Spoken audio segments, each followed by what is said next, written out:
Okay, with us now to step back a bit and see what Chinese President Xi has really achieved during this three-nation, five-day tour of Europe is our Einar Tangen. Einar is a senior fellow at the Taihe Institute and, of course, chairman of Asia Narratives.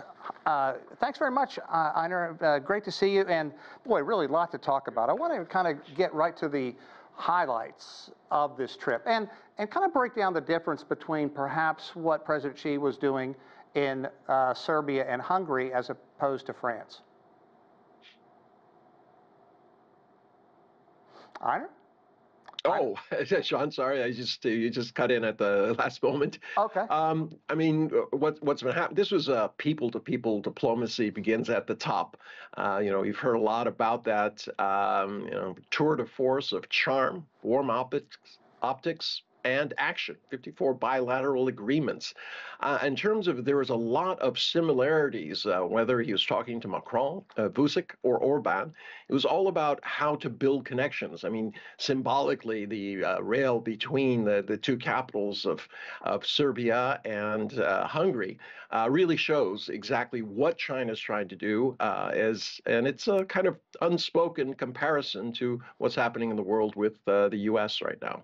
Yeah, let's talk about that too, because the U.S. has certainly leaned on some of its EU colleagues to basically choose between China or the United States. But Macron and President Xi just really seemed to get along well, had a lot to talk about, and of course that time they were able to spend in the mountains of France, certainly that time where they can sit down and bond and kind of go off the record a bit and just have a very casual conversation. Well, John, very important. You cannot have, especially, right now there's a deficit of trust. Countries don't trust each other. They're looking at, almost everything, and there's always somebody willing to say something is wrong. So having trust at the top, having leaders who have the measure of each other and have a comfort level. Very, very important, because you never know when it's going to be necessary for a direct phone call between leaders and some very candid talk about situations, especially, as I said, in an area where there is a lot of mistrust and, unfortunately, a lot of conflict. Let's talk about some of the agreements that were finalized with Hungary in President Xi's last stop. Those two nations really having very strong ties that go back generations. Yeah, I mean, a lot of them had to do with people-to-people exchanges. This idea that, you have basically three levels that China is looking at. In a lot of countries at the top, there's not going to be a lot of movement. You saw that China was very well received by Hungary and Serbia. Those are long-standing relationships. It was not so clear with von der Leyen. She was not extremely friendly, had some basically not so veiled threats about we will take whatever action is necessary. So these agreements were about building trust, especially amongst businesses. There are a lot of bilateral agreements, 54 in total between the three countries, that talked about sharing technology, about addressing AI concerns. And then on the people-to-people level, which is a long-term kind of be patient approach, there was a lot of talk about, a lot of agreements about sharing in sports, education, culture, trying to get people together, especially after a long period when they were apart because of COVID. And coincidentally, during that period, China's image suffered mostly because of a constant barrage of media attacks, which not really well founded.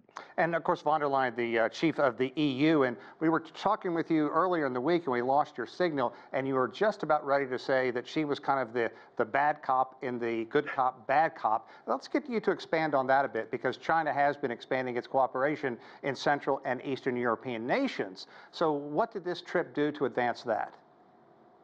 Well, I mean, China's just showcased that action speaks louder than words. I mean, you start looking at what happened in Hungary and also in Serbia in terms of going forward. And, this was part of Belt and Road, but it's not just Belt and Road. Too often you hear people like von der Leyen say, trying to intimate that this is some sort of defensive alliance or it's against the West. Has nothing to do with that.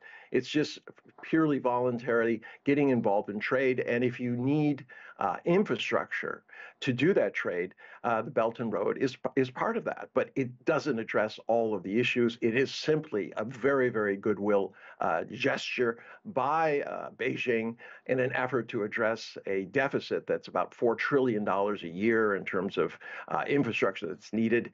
China is speaking volumes through action. Von der Leyen, cast a lot of suspicions about this. She was the bad cop. She came in and said, "Look, you are doing, you're subsidizing excess capacity, and it's ruining our economies." Well, the problem with that is that's the same argument they used against Japan in the late 70s and early 80s. Yeah, and then what happened? Japan had to sign the under duress the Plaza Accords, and today Japan's economy in real dollar terms is worth less than it was in 1986 when they signed that agreement. China is not going to go in that direction.